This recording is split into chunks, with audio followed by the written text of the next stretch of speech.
freshman!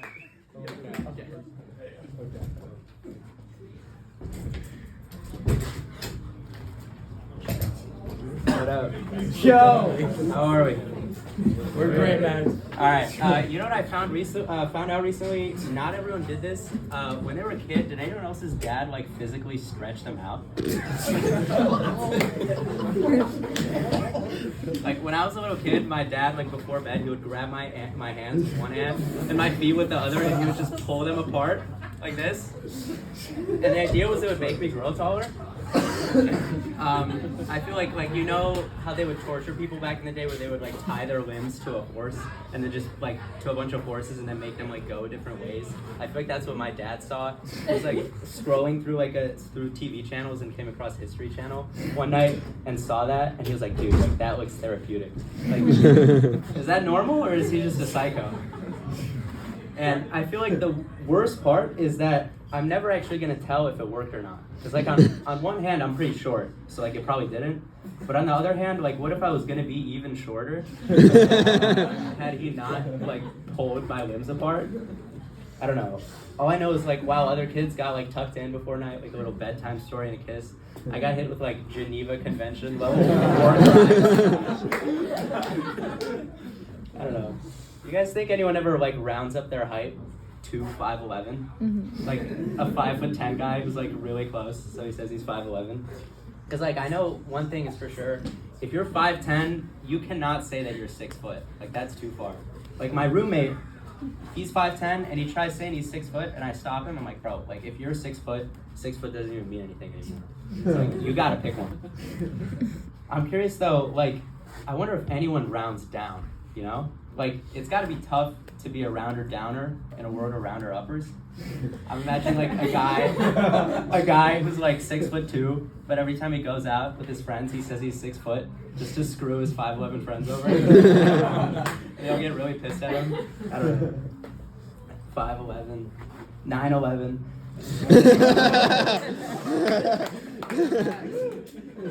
I was thinking the other day, can you imagine missing 9/11? Like, it happened at 8:46 a.m. And like everyone you ask, they've always got a story, right? They're either like at work, at school, watching the news. I don't know, like if something like that happened to me, I would have just been asleep. Like I would have missed it, straight up. Like I would have gotten up at like 11, checked my phone, you're like, dude, holy shit, the World Trade Center's on fire. Awesome. I like call 911. I'm like, you guys hearing this? They're like, yeah, dude. Like, we're on it. I like hit up my family group chat. They're like, dude, where the fuck have you been? I'm like, dude, I was asleep. Like, nobody warned me. You know? Like, the next time someone like flies a plane into a building, like, give me a heads up. Like, wake me up or something. All right. I wonder if to your pets, going to the zoo is like cheating on them. I'm imagining like you've got a pet cat, and then you see you're like petting like a cheetah or like a lynx or some shit, and you come home and your cat's like all pissed at you. It takes like one sniff and it knows. I feel like that's the difference between cats and dogs, because the cat will just know instinctively, and the dog is gonna like freak the fuck out. It's gonna like start jumping, like running around and shit. It's like, you smell like 17 different animals. Like, are you seeing that llama again? What the fuck is wrong with you? Like, I knew it. I knew I wasn't good enough for you. They want the full debrief. They probably want like couples counseling or some shit. I feel like the worst though would probably be a parrot, because like you're going crazy over like a toucan, and then you come home and the parrot's like, I've been talking to you for like 30 years, and now you're impressed by someone who can say hello. It would probably start like imitating the animals you saw just to fuck with you. I don't know. Growing up, I'd always wanted a pet, but we never got one. I know all my friends had dogs, and I really wanted a dog. And my mom's excuse to not get one was that my brother is allergic to dogs. And I'm like, okay, makes sense. I waited until he leaves to college, and then I ask again. And my mom still says no. And I'm begging and begging for us to get a dog. And she's like, no. And I'm like, what? You have no more excuses. And then finally, she explains that when she was younger, when she was a kid, she had a pet turtle, and she loved it. And then one night, over the night, when she was 8 years old, the turtle ran away. Which is tragic. I'm hearing this, and I'm like, how the fuck does a turtle run away? You know? Like, how does that happen? Is this like some kind of like Turbo the Snail situation? Like, how do you lose a pet turtle? And she's getting really sad about it, so it's like kind of hard to laugh at her for this. And she's telling me, and I'm like giving her a hug, and I'm like, it'll be okay, it'll come back. Deep down, I'm like, fucking in 8 to 12 like business years, it's not coming back. Like, and it's kind of funny because you think about it now, and you like look back, and it's like that's kind of like a philosophical statement, you know? Because it's like the turtle saw its life, and it's like, yeah, I hate this. I'm gonna walk away like very, very slowly, you know. I found this brand new productivity hack. Lately, whenever I'm at a restaurant, I get a to-go box before I order my food. And everyone always looks at me like, dude, what the fuck are you talking about, a to-go box? And like the server is standing there with the menu. And I'm like, oh yeah, I'll actually get a box. And they're like, dude, you haven't even ordered yet. And like the next table over is looking at me like I'm having like a mental breakdown. And like, I feel like it's proactive. I feel like ordering a to-go box before you order your food is like putting on a condom before you go out. It's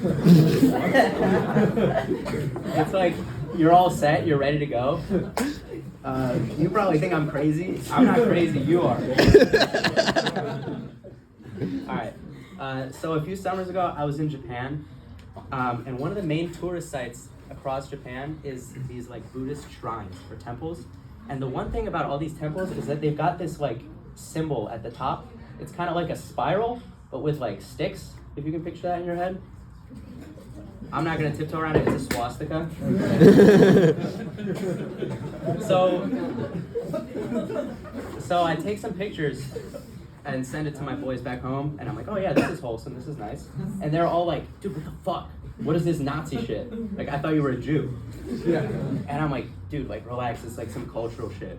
But this really got me thinking, like, I wonder if out there, if there's like a Buddhist guy who's a neo-Nazi, but nobody believes him. Because they just think he's really into his culture. He's like wearing like swastikas on his arms, and everyone's like, dude, hell yeah, happy holidays. He's like running around screaming like German propaganda, and no one understands what he's saying, so they all think he's just praying. You know? He's getting real angry, like, no, dude, I fucking hate the Jews. Why don't you believe me?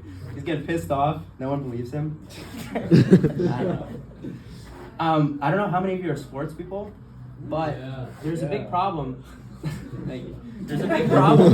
There's a big problem right now in sports where viewership is going down really bad, and it's a huge problem. So I thought I would get up here and float some ideas at you guys, just some ideas I have to save the industry.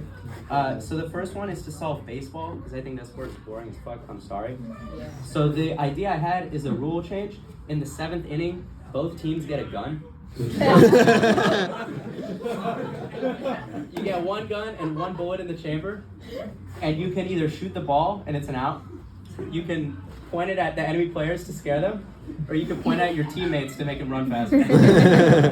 What do we think? Sticking around? Yeah. Okay. The next one is for basketball. So basketball, we already have guns in the form of John Morant. So instead, I feel like we need to change the pace of the game up a little more. So what I was thinking is you get rid of the clock entirely, and you put a candle in the center of the court. And if the candle blows out, the game ends. And all of a sudden, you got these like big, buff, jacked, 7-foot guys that are like tiptoeing around the candle, like they're in a library, and they're like holding their breath while they're shooting free throws, like they're scuba diving. I don't know. I feel like it would just like bring back the game I love, you know, like that old school basketball. I don't know. What do we think? Keep. Okay. Yeah. All right. Last sports idea is NASCAR. And NASCAR is cool because all these drivers have like insane reflexes, but it also sucks because the track is the same every time. That's why you just watch F1 instead, right? Yeah. So my idea was you just add a ton of obstacles, like it's Mario Kart, right? And every lap you just add another obstacle. So like lap 1, you start off with like some red lights, just to pace, like change up the pace. Lap 5, you start letting the spectators run out onto the fans, onto the track. Like some mom like loses her baby, and then all the cars have to like swerve around, and you see who has the best reaction time. And then lap 10, you have like this little old lady just driving like below the speed limit in the middle of the track. And then you got like everyone like crashing and shit, and everyone's like getting into car accidents. And then by lap 25, it's not even NASCAR anymore. It's just like straight road rage. I feel like that would be a lot better in the spectator sport. I don't know. I like to think I'm a good driver, I've been really wanting to get into Uber just so I can drive people to their houses and then judge them for where they live. I pick up some like poor college kid and like take them to their place and I'm like, you live in this shithole? And they're like, yeah, dude, at least I don't drive Uber for a living, you know?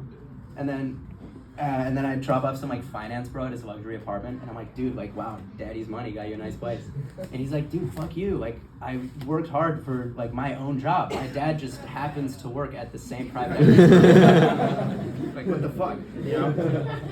Like, I feel like I treat everyone equally though, you know? Like, I drop a rich guy off at his mansion and then like a hillbilly at his trailer. Like, I know who you voted for. 0 stars. Either way. I'd be like on a speedrun mission to have like the lowest reviews on an Uber rating of all time. I'd have like 1,000 rides and 1,000 0-star reviews and it would be great. I don't know. That's what I want to do with my life. All right. I'm gonna leave you guys with something to think about. I was thinking about the first time someone came up with the massage gun. Because like if you think about it, it's like you take the most soothing word in the English language and then you just slap gun at the end of it. And it's like all of a sudden people are supposed to believe that it's some sort of like wellness product, right? Like literally any other word would have been better than gun.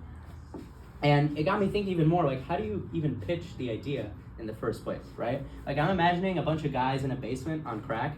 And then one guy is like, dude, like I'm really feeling a massage right now. Anyone with me? And then all the other guys are like, dude, right now? Like with all of us here, like that's kind of gay.